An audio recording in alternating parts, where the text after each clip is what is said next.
अपनी सड़कों को और लोगों को सुरक्षित बनाने का संकल्प लें।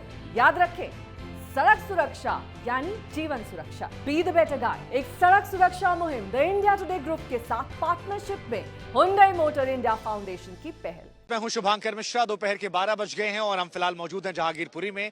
अगर यहां की बात की जाए तो आज यहां तापमान जो है वो थोड़ा ठंडा है। ये तापमान ठंडा होने की दो वजह है। एक वजह ये कि मौसम ने करवट ले ली है और यहां पर आज गर्मी उस तरह से नहीं पड़ रही। दूसरी गर्मी जो है वो बुलडोजर को लेकर देखने को मिल रही थी, क्योंकि जब यहां बुलडोजर चला था तो कल यहां तापमान बहुत ज्यादा बढ़ गया था, लेकिन ऑपरेशन बुलडोजर पर फिलहाल रोक लग गई है। हम आपको बता दें, सुप्रीम कोर्ट के हवाले से आज कहा गया है कि यथास्थिति जो है वो बरकरार रखी जाएगी और 2 हफ्तों के बाद जब सुनवाई होगी उसके बाद यह तय किया जाएगा कि यहां पर बुलडोजर चलना है या बुलडोजर नहीं चलना। ये देखिए, यहां पर आज पुलिस प्रशासन के पूरे इंतजाम जो हैं वो यहां पर कर दिए गए। हर तरफ आपको जवान नजर आएंगे और अगर दूर दराज तक आप देखेंगे तो वो मस्जिद जिसके बाहर ये तमाम इलाके देखिए हम यहां शुरुआत से आपको दिखाते हैं। यहां से अगर आप देखेंगे ये तमाम वो जगह हैं जहां पर बुलडोजर चला था। बुलडोजर के बाद जो मलबे हैं वो यहां पर पड़ा हुआ है और ऐसे अगर आप नजर दौड़ाएंगे तो बुलडोजर सीधे जाता रहा वहां तक, आगे तक, मंदिर के ठीक पहले वहां पर रुक गया। लेकिन अब सुप्रीम कोर्ट में जब ये मामला पहुंचा और उसके बाद मंदिर के ठीक पहले बुलडोजर रुकता है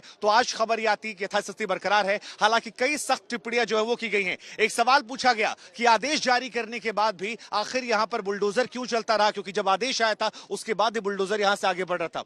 दूसरी बात, बड़ी बात यह कही गई कि इस तरह से अवैध निर्माण को बुलडोजर के जरिए हटाया जाता है। हम देश भर में ऐसे रोक नहीं लगा सकते हैं अगर आप कहेंगे कि यहां पर यह गलत किया जा रहा है। लेकिन एक बड़ी बात और निकलकर सामने आई है कि दिल्ली सरकार से, एमसीडी से और केंद्र सरकार से एफिडेविट मांगे गए हैं जिसमें कहा गया है कि आप हमें प्रॉपर जानकारियां दीजिए कि आपने ये कार्रवाई क्यों की। क्योंकि यहां पर अगर आप देखेंगे तो ये देखिए कई ऐसी दुकानें हैं जिन्हें यहां पर तोड़फोड़ के जरिए हटा दिया गया, इस पूरे इलाके को साफ कर दिया गया।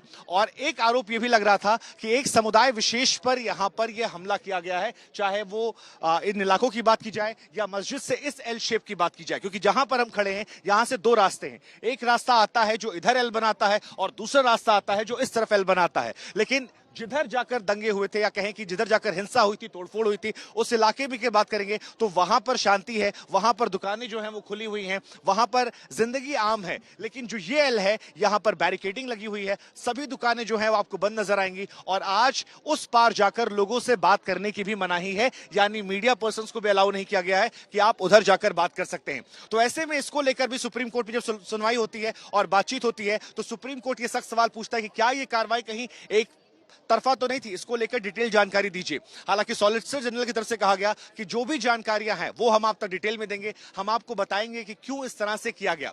हालांकि एक बात हम यहां पर आपको स्पष्ट कर दें, जो कंफ्यूजन की स्थिति है कि घरों पर यहां बुलडोजर नहीं चला है। अगर तस्वीरें हम आपको दिखाते हैं, यहां पर मैं अपने कैमरा पर्सन से रिक्वेस्ट करूंगा, तो घरों के बाहर जो नाले वाला एरिया है जहां पर अतिक्रमण आप कह सकते हैं या अवैध निर्माण आप कह सकते हैं, उनको तोड़ा गया है। अगर इस बिल्डिंग को भी आप देखेंगे, पीछे जिस यहां पर शॉप को लेकर कई चर्चाएं हुई, कागजात थे, वहां पर भी देखेंगे तो ये कहा जा रहा है कि 2 मंजिला या ऊपरी की मंजिला जो है उसे बनाने की इजाजत नहीं थी। तो इस तरह से निर्माण जो है, सरकार का पक्ष, एमसीडी का पक्ष ये है कि हमने घरों को नहीं तोड़ा है और नालों को तोड़ने के लिए परमिशन की जरूरत नहीं होती है, वो आप हटा सकते हैं। हालांकि ये तमाम बहस जो है ये 2 हफ्ते बाद चलेगी, मई में। लेकिन आज की बड़ी जानकारी यही कि यहां तापमान बदला है, ऑपरेशन बुलडोजर को लेकर भी, मौसम को लेकर भी। अब सबसे पहले बात करते हैं सुप्रीम कोर्ट की उस खबर को लेकर जहां पर सुनवाई हुई है और सबसे बड़ी जानकारी जो इस वक्त आई है वो यही है कि 2 हफ्तों के लिए ऑपरेशन बुलडोजर को रोक दिया गया है। हालांकि इस पर सियासत जो है वो तेज हो गई है। आज कांग्रेस का एक डेलीगेशन यहां पर आने वाला है और ये कहा जा रहा है कि जो यहां पर पीड़ित है, कांग्रेस जिन्हें पीड़ित बता रही है कि जिनके साथ गलत हुआ है, उन पर यहां पर बातचीत की जाएगी। टीएमसी का डेलीगेशन भी यहां पर आएगा।